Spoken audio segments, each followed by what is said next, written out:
Happy Transfer Tuesday, everybody, the day of the week where we take a look at our finances to see if there's any money moves we can make in a positive direction. Welcome to my new green corner. I know you guys saw it last week, but I put out a video on me making this art on a budget for no other purpose other than it entertained me. So if you watched that, thank you. If not, who cares? Let's get into the transfers. So, kind of a quiet week for me over the last week. It was not a pay week, and so,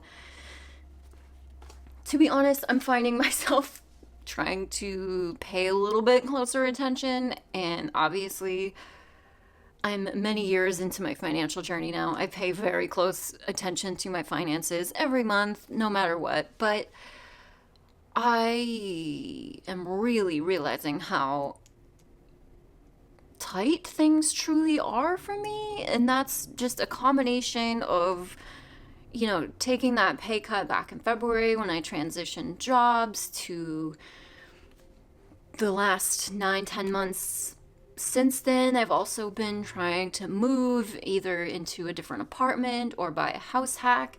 I'm open to anything and everything, as long as the numbers make sense, but that's becoming increasingly more difficult as gas and groceries are becoming more expensive, and it's just becoming more expensive to exist in general. So I'm feeling the pinch from all ends, and I knew that I would. Obviously, you don't take a major pay cut, and I'm talking at least a 50% pay cut and not really feel the effects of it.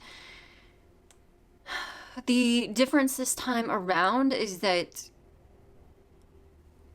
the emergency fund is the only thing that has made life okay. Not the only thing. Obviously, positive or at least some kind of money management has been insanely helpful, clearly.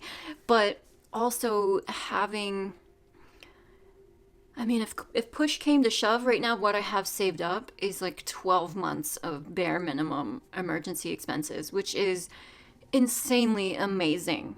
And that alone provides so much relief and comfort for me from a day-to-day like financial stress level. I just continue basically to operate as if that doesn't exist, obviously, because I don't want to be dipping into it every month or week ever. I don't want to dip into it ever. So I just want to operate as if that doesn't exist, but knowing that it's there is immensely comforting. But I'm still finding it hard to operate on the day-to-day just out of my W-2 paycheck. And even trying to add to that savings, because you guys know I am also trying to save up, expand on that emergency fund, but balloon it up to a point to where I have enough to pay off all of my student loan debt, which is over $178,000. So it's going to be a long haul. That's a very big number to try and save up, but I'm still slowly trying to pick away at that as well. And so that also needs to come, a portion of that comes from my W-2 pay. YouTube pay and any support I'm getting from you guys is going to that as well. But to try and peel off extra from my W-2 pay is becoming increasingly more difficult, was the whole point of that. And it's just really eye-opening, I guess, because you guys know I'm also net worth positive now as of October, and I can't wait to share that with you guys. I'm very sorry I haven't done a October budget review, but I'm doing that very, very, very, very soon. And holy crap, now that it's almost December practically. But I've just been in kind of this weird spot of wanting to figure out what my next step is. And net worth positive was kind of a trigger point for me to say, okay, what do I do from here? My income looks different. My savings looks different. It feels like a good time to stop and reassess, reset goals. What is my long-term game plan? Take another look at that. Make sure I'm still aligned properly. And so I've kind of been sitting in that no man's land of not wanting to face that, because it is harder to live.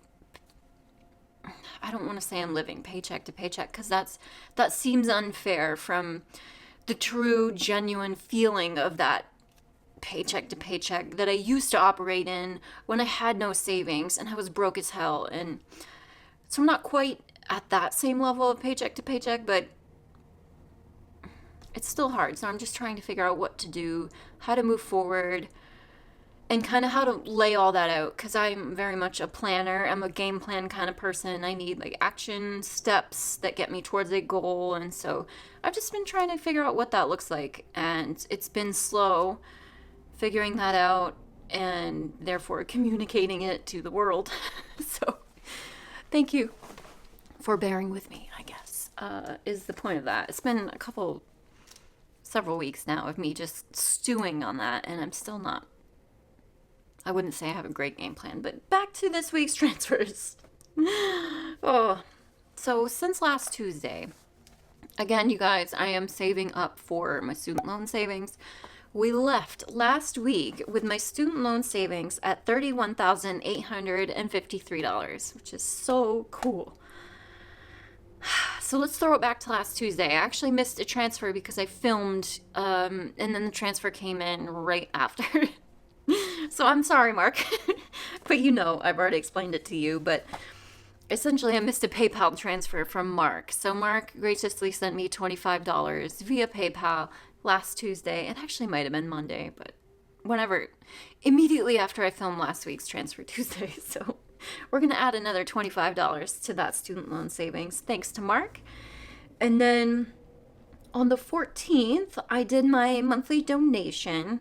I donated $50 to Lighthouse Farm Sanctuary. You guys know the intent of my monthly donation is to provide to the causes that I would love to have firsthand contribution to. And my lifestyle right now, that means monetarily donating to farms and animal rescues and things that are very near and dear to my heart. So that's what I did. Then on the 19th, which was Saturday, a couple days ago, I got another notification from PayPal that Mark had sent me another $30. So $55 in total of support from Mark this last week. Thank you so much, Mark. Your contributions to my savings have been insanely helpful.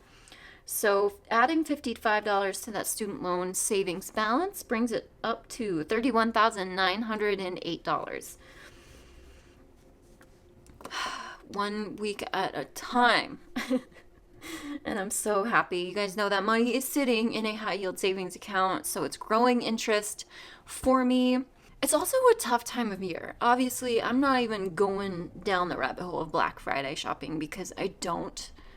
I'm so thankful that I've got a big family, but once like the nieces and nephews got to be so many that it's like none of us can afford to buy presents for everyone. So how about no one buys presents for anybody? And I love that for both sides of my family. It's amazing. For me, the point of the holidays is time with my friends and family. So I'm glad we took that aspect of getting together for the holidays off the table. And it's just, we've made it about spending time together, which is the most important gift. So, yay. But I do still like to spend Christmas with my parents who snowbird, and they're in Florida. So I bought myself a flight to Florida for like 5 days, I think, for over Christmas. And that's kind of like my gift to myself, a little time in the warm weather. For November spending right there, I did buy a flight for myself, and it was like $345, I think. And then also something that came up this past week was a baby shower that I was not planning on. It was a bit of a last minute surprise, not like, oh, someone got pregnant. It was a foster situation that came very abruptly. And so obviously I love a good baby shower. No one's ever going to be spending money on me for a baby shower, but I'm here to support those who are down with that part of life. Just taking all of the Black Friday and holiday shopping craziness out of it, it still is a little bit of a higher spend season, which I'll talk about in my November budget review, of course. But these things come up, whether you plan for them or not. But that's enough. We'll cover those expenses when the appropriate week comes. So thank you guys so much for watching. As always, let me know down in the comments what money moves you guys made towards your financial goals, and I will see you in my next video. Bye.